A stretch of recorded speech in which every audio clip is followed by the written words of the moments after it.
Let's talk about one of the most powerful and, honestly, most misunderstood parts of your financial life, your credit score. Today, we are focusing on the single biggest lever you can pull to change that score. And I mean, change it fast. So, picture this. You're doing everything right. You pay your bills on time every single month, like clockwork. But then you log in to check your credit score and bam, it's dropped. 20 points, 30 points, maybe even more. What in the world happened? It is so frustrating, and believe me, it happens all the time. Today, we're going to solve that mystery for good. Okay, let's start our investigation. To figure out why a score drops out of nowhere, we first have to understand what a credit score is actually made of.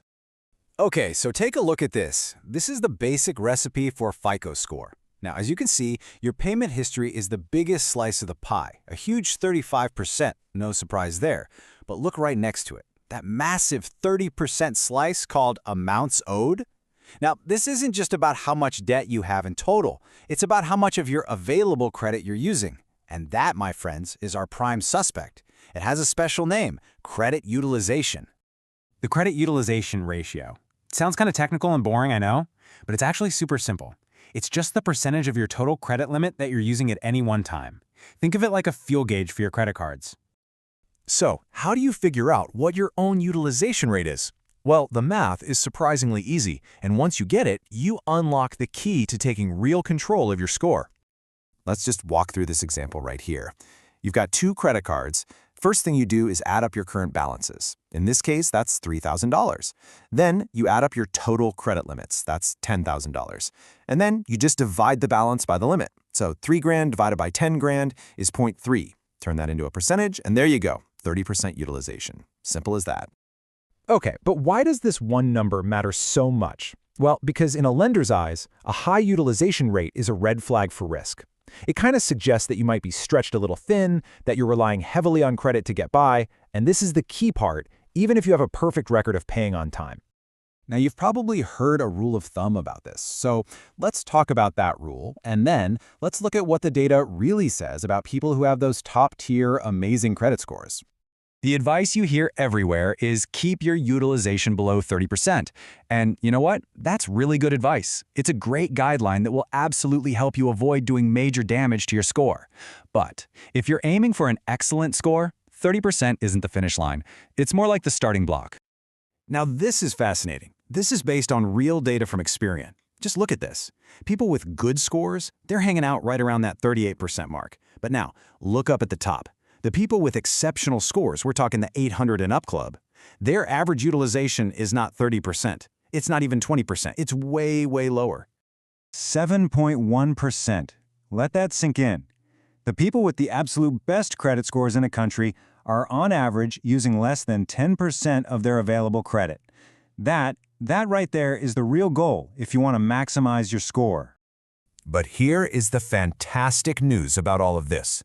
Unlike other things, like your payment history, which take years to build, credit utilization has no memory. It's like it has amnesia every month. Your score is only based on the most recent numbers the bureaus get. This means if your utilization is high one month, you can fix it the very next month and see your score jump right back up. It is the fastest way to improve your credit. Period.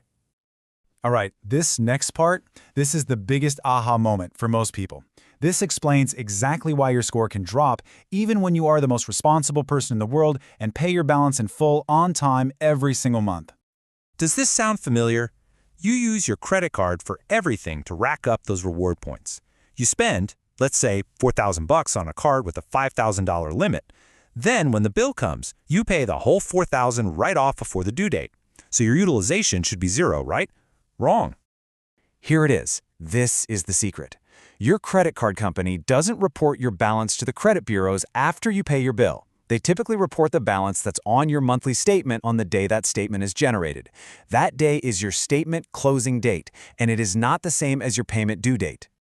Let's just look at this on a timeline because it makes it really clear. All month long, you're making purchases. Then, right here, on your statement closing date, the card company takes a snapshot of whatever your balance is on that exact day. It's like a camera flash goes off. That is the picture that gets sent to the credit bureaus. Your actual payment isn't due for another, 3 weeks or so, way over here. So even when you pay it off completely, that high balance snapshot has already been sent. It's already done its damage.